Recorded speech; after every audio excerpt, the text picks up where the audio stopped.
All right. Well, my name's George. If we haven't met, I'm the pastor of the Gathering, founder of Impact. It's great to have you here. It's great to be talking about calling with you. It's great to have a water bottle. Thank you.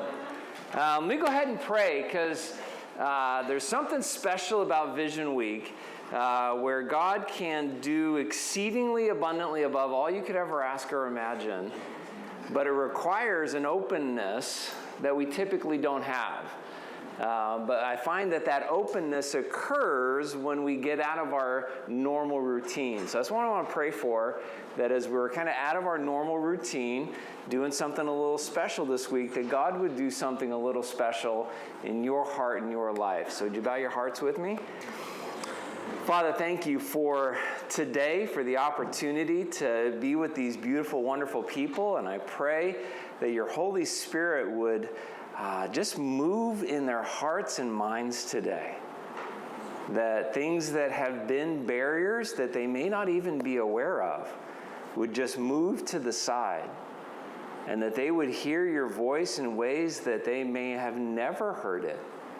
Pray that you would give clarity, that you would inspire faith, that you would provide direction and next steps, and that you would help paint a picture in their mind, in their heart, in their belief system of all that you are capable of doing and want to do in their lives. So would you take this time, these words I'm going to speak, the scripture we're going to look at, and would you speak powerfully to our hearts now in Jesus' name.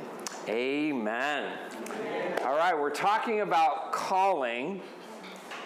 And if you had to kind of sum up what the big idea is of the next 45 minutes, it's an idea that a calling isn't something you find, it's something you pursue. A calling is not something you find and then your life's changed. It's something you realize, but then you have to go pursue it. And if you stop pursuing it, it leaves you.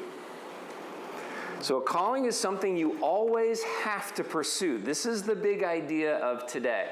If you stop pursuing, it passes you by. All right? And so this is my big idea. A lot of people think all they have to do is discover their calling. That's just the first step, right? That's like saying, I want to find my soulmate. That doesn't do you a whole lot, right? Anybody met somebody, you're like, they could be it. And then you just things never clicked. You never went on a date, never connected. That moment of insight doesn't change your life. You have to pursue that person. You have to build a relationship. It takes work, intentionality, daily focus. And so as we talk about calling, for me, the number one most important thing is this idea that I have to pursue it. Even if I discover it, even if I find it. And for me, for example, I'm super clear on what my calling is. But I have seasons in my life, weeks, months, where I'm not engaged in my calling. I'm just going through the motions. And then I miss all the benefit of knowing what my calling is. Even though I have tremendous clarity on it. I have a calling statement for my life and goals that line up with it. But if I don't take those active steps, it doesn't make a difference. It'll just pass you by. Before we take a look at how to pursue your calling, which is going to be kind of the bulk of it, so we're going to look at two guys, father and son, Terah and Abraham, and look at how they approached God's calling in their life differently. And so we're going to start with the dad and how he is a model for how to pass up on your calling. All right, and so I want to look at that first. I want to tell you how you can absolutely pass up on your calling. So if that's what you want to do today, you listen to like calling, not so much, don't really want to do it. I want to give you 3 simple steps so you can 100% guarantee pass up on your calling, okay? So we'll start with that so that you got options today. right? Sometimes I've been accused of selling too hard on the idea of calling and jumping in and following God's plan for your life. So I just want to give the devil's perspective. So if you want to waste your life, that is an option for you today. All right, so we're going to look at Genesis chapter 11, verses 27 through 30. If you got a Bible, even though I put it up on the screen, if you've got a Bible, I just encourage you to turn to it, because you can write notes, underline stuff, and then maybe when you're reading your Bible 3 years from now, if you chose pass up as your option, your application for today, you'll maybe even 3 years from now, you'll read it and go, oh, I passed up on my calling. I need to get back to pursuing. So here it is. This is the account of Terah's family line. Terah became the father of Abram. Abram is his name before God changes his life. God will change his name to Abraham once he changes his life. So that's Abraham we're talking about. The father of Abraham, Nahor, and Haran. And Haran became the father of Lot. While his father Terah was still alive, Haran died in Ur of the Chaldees. Say Haran dies. Haran dies. All right. In the land of his birth, Abraham and Nahor both married. The name of Abraham's wife was Sarai. The name of Nahor's wife was Milcah. She was the daughter of Haran, the father of both Milcah and Iscah. Now Sarai was childless because she was not able to conceive. The story goes on. Terah took his son Abram, his grandson Lot, son of Haran, and his daughter-in-law Sarai, the wife of his son Abram. And together they set out from Ur of the Chaldeans to go to Canaan. Say Canaan. Canaan. But when they came to Haran, they settled there. Terah lived 205 years, and he died in Haran. So, how do you pass up on your calling? First step to pass on your calling is set out for something great. Set out for something great. Have great intentions for your life. Have some idea that you want to go somewhere cool, change the world. And this is what Terah does. Terah sets out from Ur of the Chaldees to go to Canaan. Now you remember, Canaan is the promised land. It represents God's blessing for his people. And it's interesting to me that Terah sets out on the exact same journey that we'll see Abraham sets out on. And makes me wonder if God's calling came first to Terah, to go leave the Ur of the Chaldees and go to Canaan. That's the exact thing he's going to say to Abraham. In just a few minutes, we're going to read it, that God's going to tell Abraham, leave Ur of the Chaldees and go to Canaan. And this is exactly what Terah sets out to do. So he has this great idea, set out for this place. And it's interesting that, let me see something here. That they get to a place called Haran, they stop. The name Haran means crossroads. They stopped at a crossroad. Terah sets out for something great, but then he stops at a crossroad.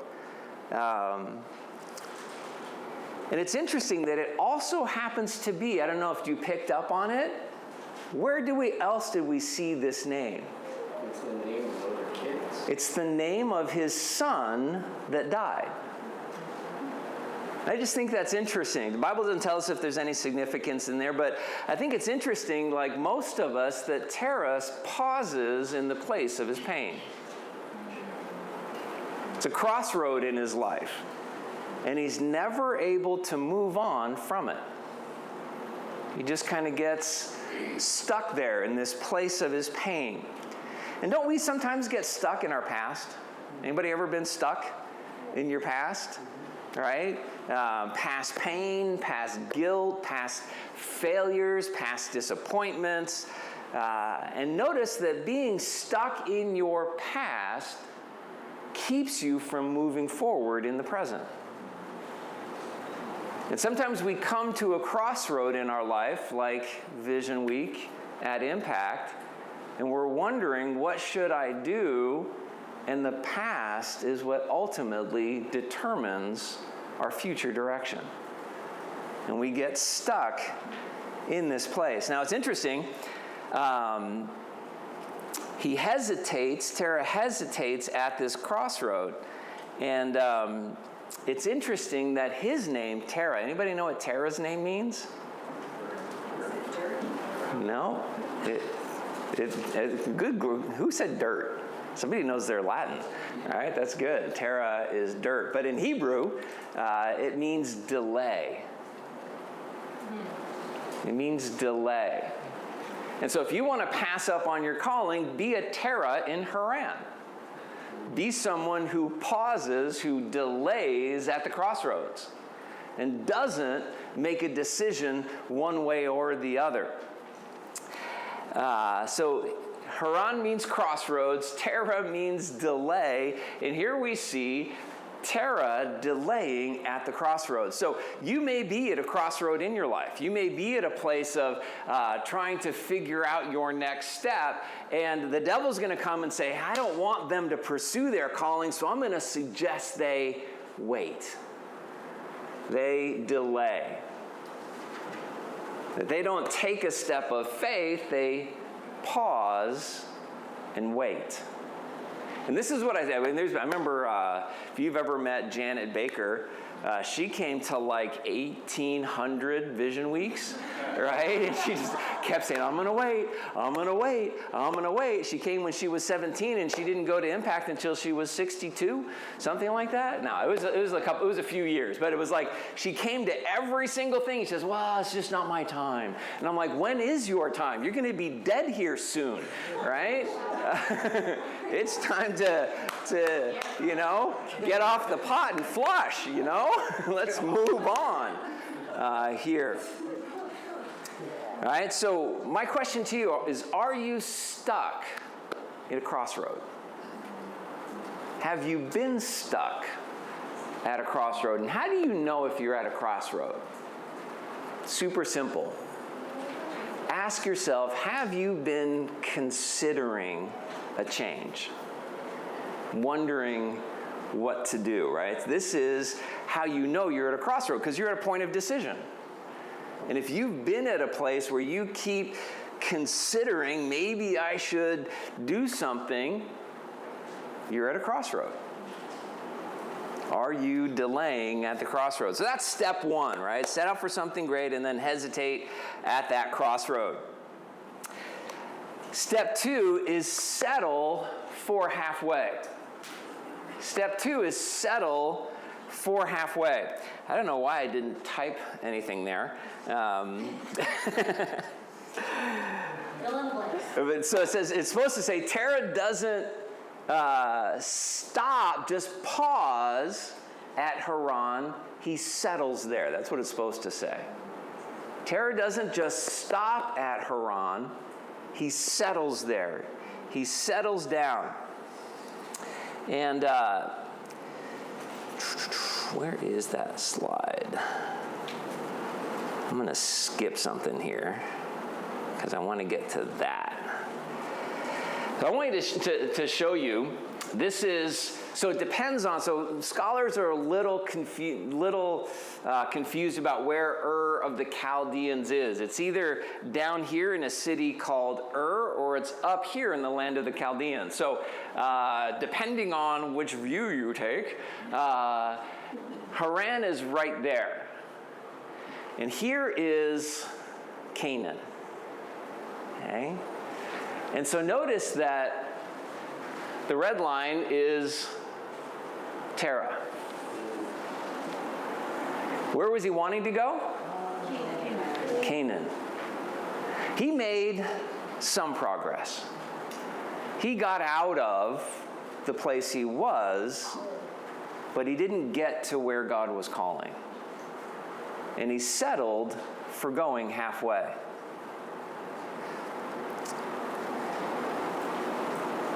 It's only half half the distance to his intended destination. And I find a lot of Christians do this.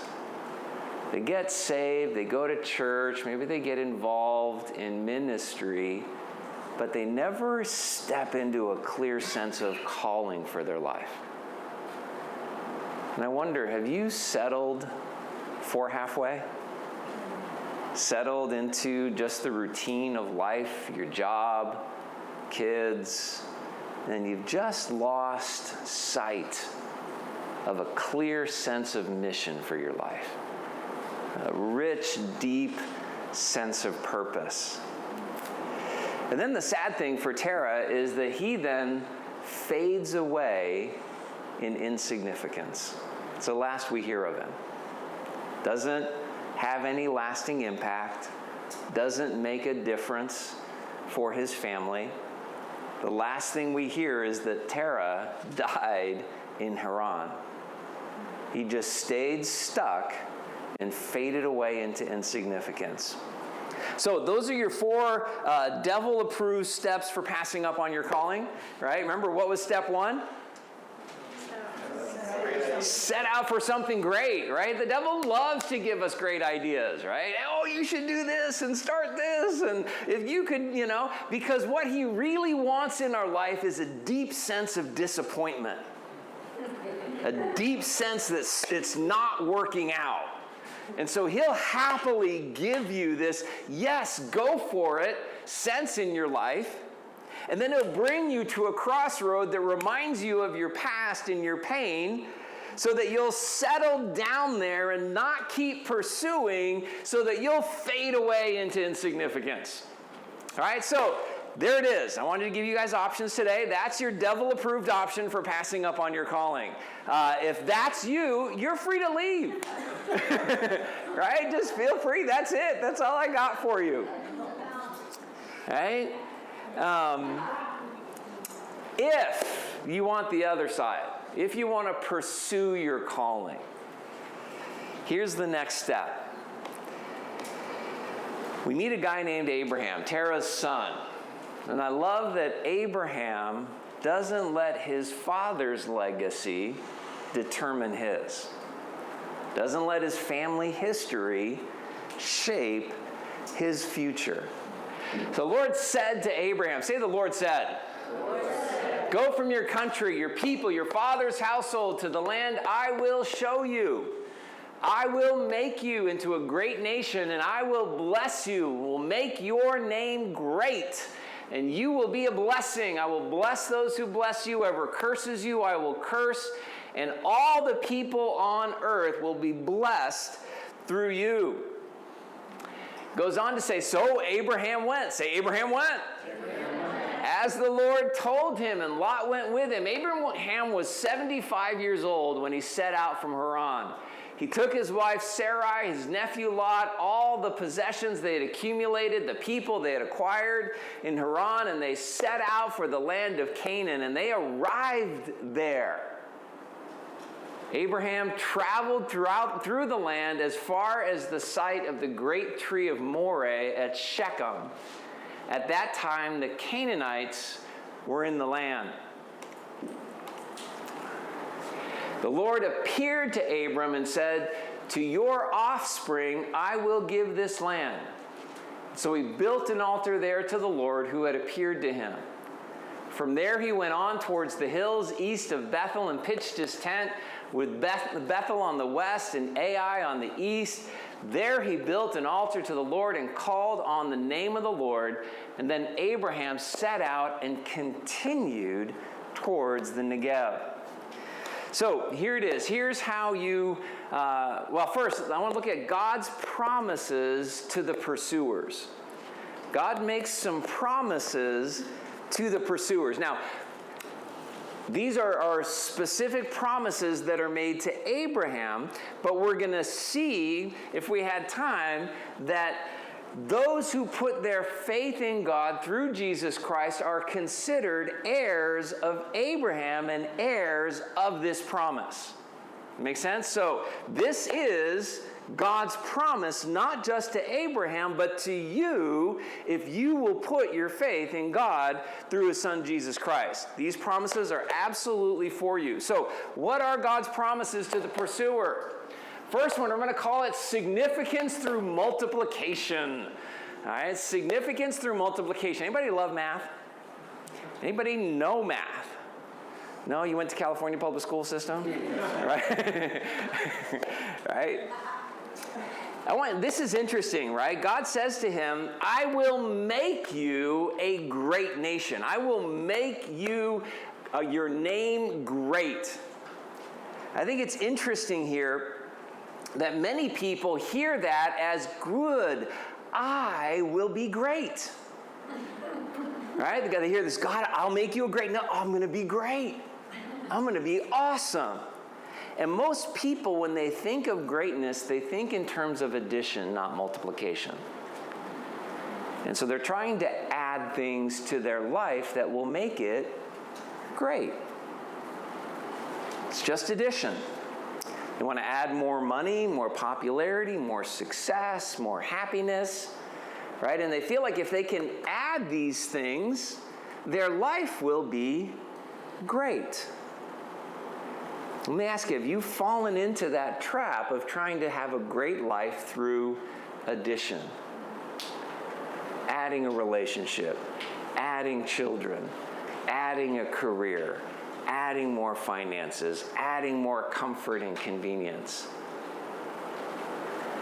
This never equals greatness. In reality, significance is a matter of multiplication in the Bible. Let me show you. In the very beginning, Adam and Eve, God said to them, God blessed them, saying, be fruitful and multiply. Be fruitful and multiply. Goes on. So God blessed Noah and his sons, and he said to them, be fruitful and multiply. Later in Genesis, God says to Abraham, I will make my covenant between me and you and will multiply you exceedingly. Greatness in the Bible is always a matter of multiplication, not addition. God wants to take your life and multiply it. He wants to take your faith and multiply it in the lives of others. He wants to take his blessing in your life and multiply it in the lives of others. You become great not through accumulation, but through multiplication. As you impact more and more lives for the sake of Jesus Christ. This is what will make your life significant. That makes sense? It's not through what you add to your life, it's the people that get multiplied through your life for God's glory. That's what makes you significant. Let me ask you, do you have a heart for significance? Do you want to see your life become great in God's way, or do you want the devil's way of addition? The bummer with addition, though, is it's easily wiped out through subtraction. Right? And here's another cool principle. In God's economy, multiplication is only wiped out through division. Right? And so when you have divided relationships, broken churches, broken marriages, a lot of that multiplication gets wiped out. All right? So never buy into a life of addition, because the devil will just subtract and you'll be left with nothing, or you'll go into negative. If you grab a hold of this concept of multiplication, be careful that you don't let the devil wipe it out with division. Okay? And then the second promise to the pursuers is that you would be blessed in order to be a blessing. Blessed in order to be a blessing. Notice that blessing in God's economy is something to be something to be distributed. I don't know why I got so many knots in there. Because it's a double negative, right? Makes it a positive. It's supposed to be God's blessings are something that's to be distributed, not accumulated. God's blessings were always intended to be distributed, not accumulated. I want you to think about this, right? So how much water does this bottle hold? Any guesses? 16 ounces. I put my glasses on, I can't see. 16.9 fluid ounces are apparently in this bottle. How much more blessing could I hold? Slightly more, just some airspace. Yeah, maybe 17.2. But what happens if I get to 17.2? How much more water could I add to my life if this represents my life? Zero. I'm tapped, right? I've got as much blessing as I can hold. When you try to hold on to God's blessing, you tap out. There's only so much you can hold. Now imagine if instead of a bottle, this was a pipe. How much blessing could flow through it? It's unlimited. I don't know why people don't get this concept. They're always trying to hold on to God's blessing for themselves, not realizing if I will just be a source of blessing, there is so much more blessing that's going to flow through my life. What do you want to be, a distributor or a reservoir?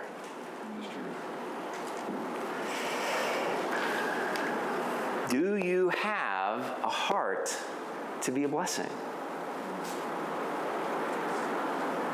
It's interesting. I always hear people pray, God, would you please bless me?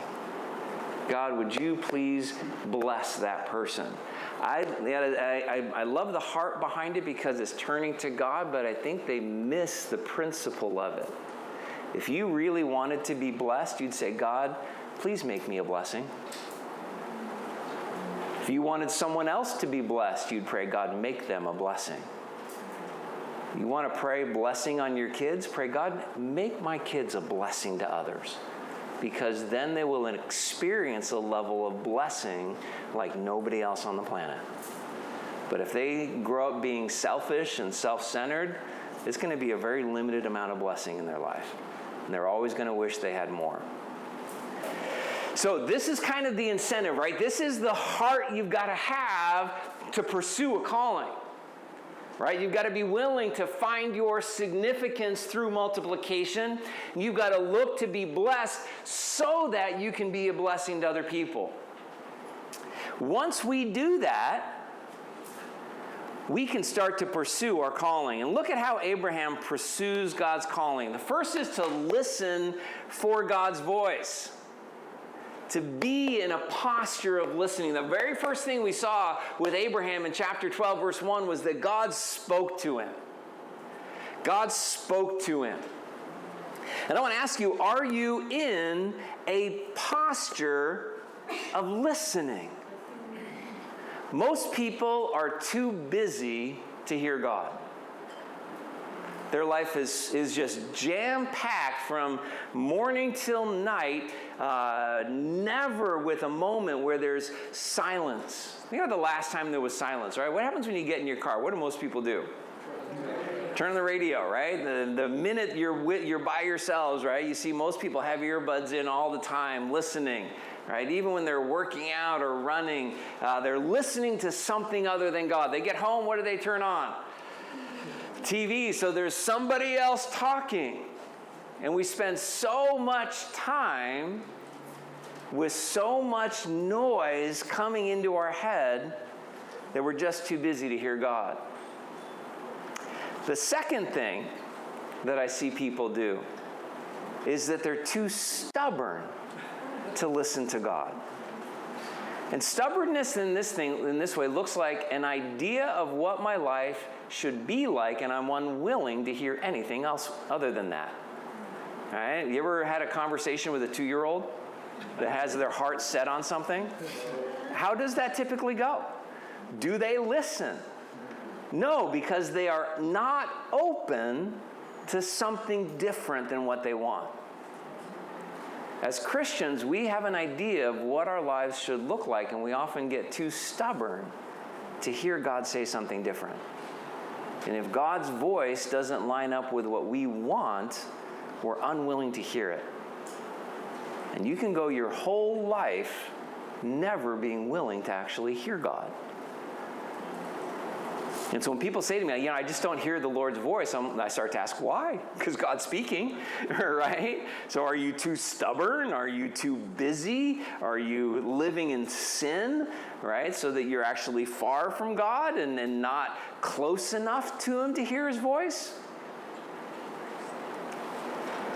4 things that will put you in a posture to hear God's voice. This is where it gets super practical. Reading and reflecting on the Bible. And I put reflecting in there because one of the challenges of having reading plans is it becomes something to do, something to check off, something to finish, and we don't do it to hear God's voice. Now I want you to imagine that I've had a busy day at work, I come home, Nan and the kids have been looking forward to seeing me all day, and I come in and okay, all right, Nan, you got 15 minutes, go, because I'm supposed to listen to you, right? And then I move on from her, I'm like, okay, Jackson, you got 10 minutes, because you're not as important as Mom, go. Right? And then I go to Eliana, all right, Ellie, you need to get your 10 minutes, because I love you equally, go. Right? And I check off my list, would I have actually had the heart to hear them? No. And sometimes we approach reading the Bible the same way. God, here's your 15 minutes. I'm going to read it, check it off, and move on. Spend some time, when you read, or if something strikes you as you read, stop and ponder it. Just sit there with it, and even if you don't finish your reading for that day, that's okay. The goal of reading the Bible is not to read it, it's to hear from the Lord. And have that reminder that if you want to hear from God, you've got to posture yourself in your daily reading to spend a little bit of time reflecting on it. Second way to posture yourself to hear God's voice is sitting silent in prayer. The older I get in my faith, the less asking I do in prayer. I'd say probably 80% of my prayer life is just sitting quietly, saying, God, do you have anything you want to say? God, talk to me, speak to me, show me something. How am I doing? How's my life? God, I want to experience your presence. And then just sitting quietly in that and letting Him speak. Third thing, journaling. I want to encourage you to get a Holy Spirit notebook. I'm not saying diary, right? Don't get a diary. Girls do diaries. Guys do journals, right?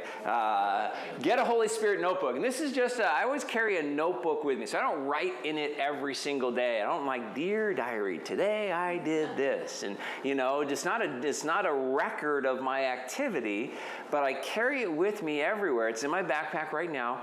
When God speaks to me, I write it down. When I have my quiet time, I pull it out and set it there just in case. And I call it my Holy Spirit notebook because when the Holy Spirit speaks to me, I want to capture it. And it postures me to be expectant for God to speak. Are you expectant for God to speak? Last thing, and I think you probably could see this one coming. If you really want to hear God's voice, come to Impact. Right? And this is this idea of setting aside a significant chunk of your life specifically to hear from God. He always honors that if we honor the commitment. And I want to be careful about that. Just coming to Impact won't make you all of a sudden hear God's voice, because we get students that come and they don't really come. Right? Just like any dads out there? Right? A few of you, right? When you have had a busy day, a lot on your mind, tons of stress, and you're at home for dinner, but you're not really there. Anybody ever had that experience? Right? You're present, but you are not accounted for, right? Your mind is somewhere else, your thoughts are somewhere else, you're busy with all these other things. Coming to Impact will not 100% guarantee that you hear from God and get direction for your life. What I do guarantee is that if you honor that commitment and you show up for that purpose, God will honor you in that. Right? And you will hear from him. So those are the 4 ways, practical ways you can position yourself to hear from God. So first thing is to listen to God's voice if you want to pursue. Second thing is you've got to step out in faith. You've got to step out in faith. God says to Abraham, go. Now, does God give Abraham a detailed plan for the next 5 years? No. Do you get that? Do you see that? What does he say? Just go. That's it. This is key to understand. In order to pursue your calling, you have to start engaging God in faith. Faith means you don't see the outcome yet. You don't know how it's going to work out. You don't have a detailed plan. All you have is this understanding that God is saying, step out.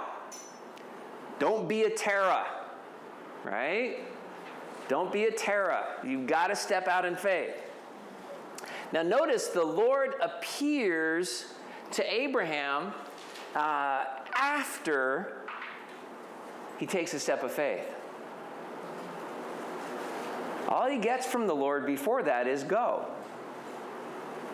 And God waits until he goes before he appears to him. First God spoke, Abraham obeyed, and then God appeared.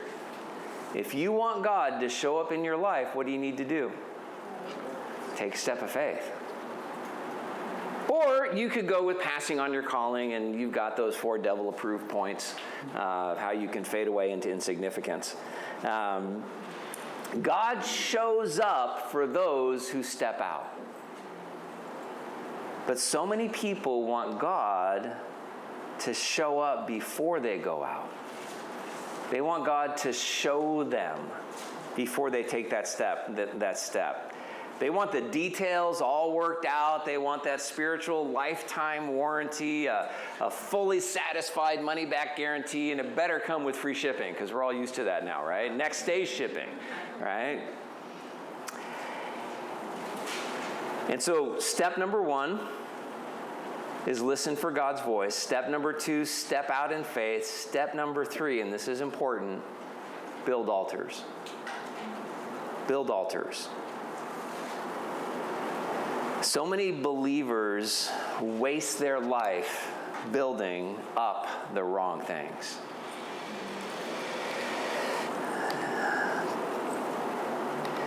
They build up walls. They build up defenses. They build up excuses and justifications. All right? They build up resentments and bitterness. They build up careers, success, savings, retirement, comfort, convenience. They build up all of these things. They never build altars. I want to encourage you, get worshipful with your life. Get worshipful with your life. The devil wants you to work your whole life. Think about this. Think about the American dream, right? What's the American dream? Well, it's changing, right? Now it's like tuition forgiveness and free child care, and that's becoming the American dream. It used to be that you could work your whole life, right? And have a house and a car and a retirement. And so it used to be work your whole life so you won't have to do anything with your life, right? Now it's changing, though, to don't do anything with your life, period. Right? Just sit there and let somebody else take care of you, and don't be a blessing, don't have an impact, don't have any kind of significance. Just wait for safety, security, and stability to be brought to you by somebody else. Instead, you need to get worshipful. Look at what Abraham does. First place he goes to is the terebinth tree at Moreh. And I love the meaning of names in the Bible. Terebinth tree means mighty. Moreh means teacher. God is a mighty teacher. You thought I was talking about Scott, huh?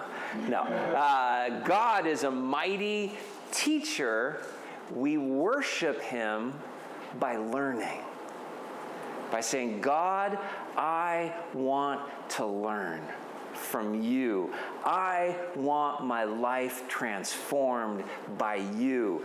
I want to gain insight, spiritual understanding. I don't want to just sit here at the level I'm at. I want to grow. I want to learn something great and incredible from you. I want you to speak to my heart by the power of your Holy Spirit. I want to have my mind blown every single day. I want to be diving into the truths of your word. I want to worship you for how great you are, and I don't know you enough to worship you that well. Build an altar at a place of learning in your life. Build an altar at a place of learning. Second place that Abraham goes is Bethel. Bethel means house of God. And this is easy, right? We love to worship God in the house of God, but it's still an important reminder to be a part of the place where God has determined to dwell. And where is that? Anybody know in the New Testament? Where is God? What has God made as a dwelling place? Us, his church, his community. We're being built together. Believers are being built together into a dwelling place of God by his Spirit.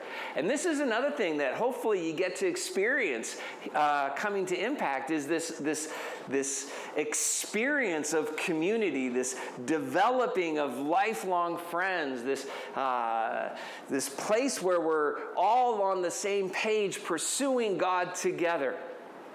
And in that community of believers, we worship God. So we worship God by committing to learn. We worship God by committing to his people that are his dwelling place. You realize that Christianity was never meant to be a solo endeavor. All right? It's meant to be a community, a group effort. And the third place he goes is Ai. And Ai means heap of ruins. Do you worship God when everything falls apart? Or do you just worship God when it's easy? Most Christians I know, they get disgruntled with God when things don't work out. They get disappointed when they don't get their way. When everything falls apart on them, they become grumblers and complainers instead of worshipers. Get worshipful with your life. And even when it gets hard, worship God at that heap of ruins. Realize that the heap of ruins is one of the best places to build an altar, because that proves your love for him greater than anything else. If you only love God when it's good for you, you're a pretty shallow worshiper, huh? But if you can worship God at the heap of ruins and say, God, even though my life's not good, you still are. Even though that person bailed on me, you never will. Even though I'm in tremendous pain, you are a comforter. And I'm going to lean into you and worship you for that. And the last thing, if you want to pursue your calling, you got to keep moving forward. Notice that Abraham doesn't stop at the terebinth tree. He keeps moving. He goes to Bethel and then Ai, and then the last verse we saw was he continued on to the Negev. Right? And it's this idea that he wasn't like his father that just settled for mediocrity, just settled for halfway.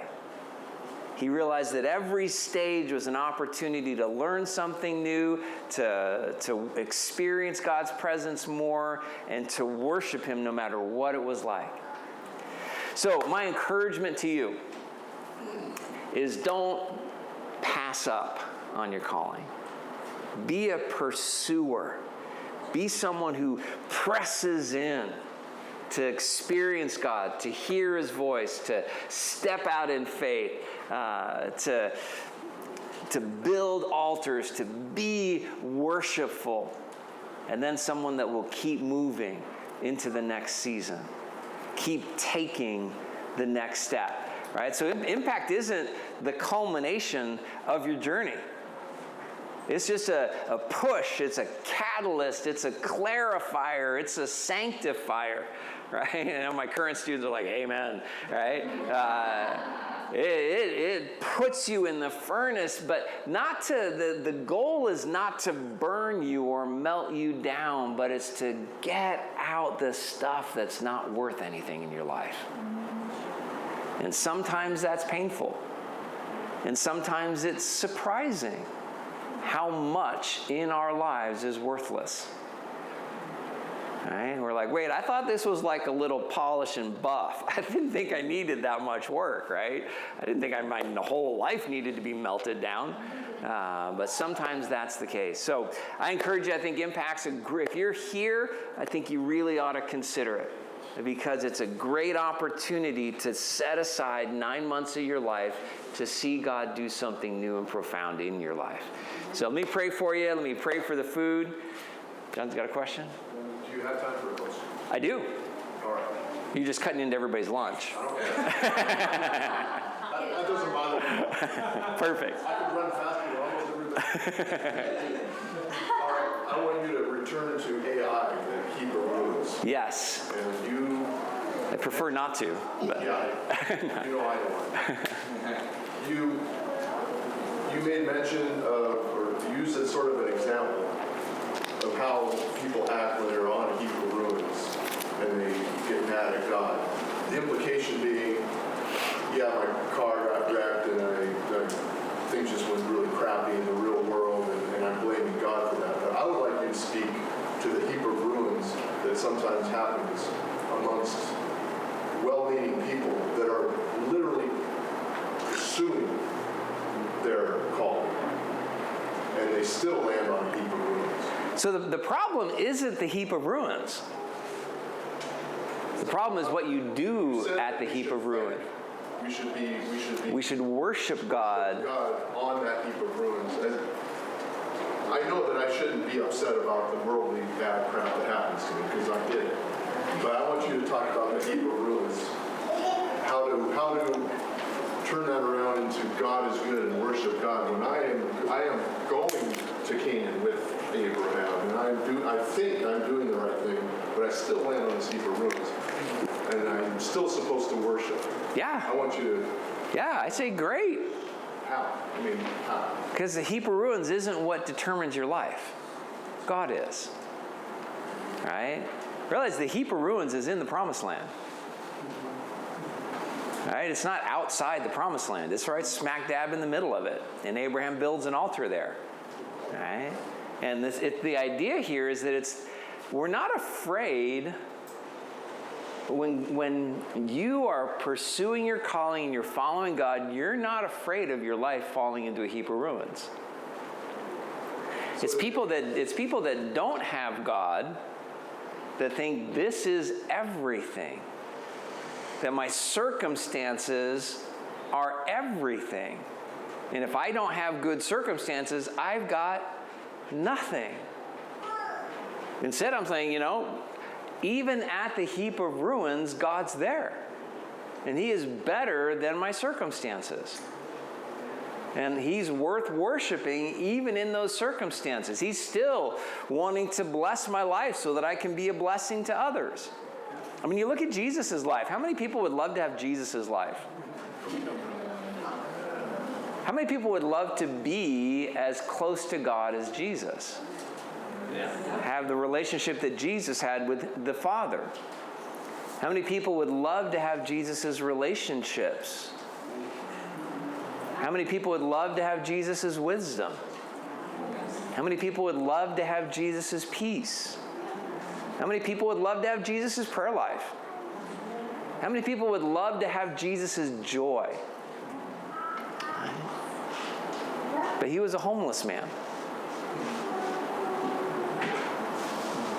None of that He told everybody, hey, I got nowhere to lay my head. I'm sleeping outside the majority of the time. And yet none of that impacted his life.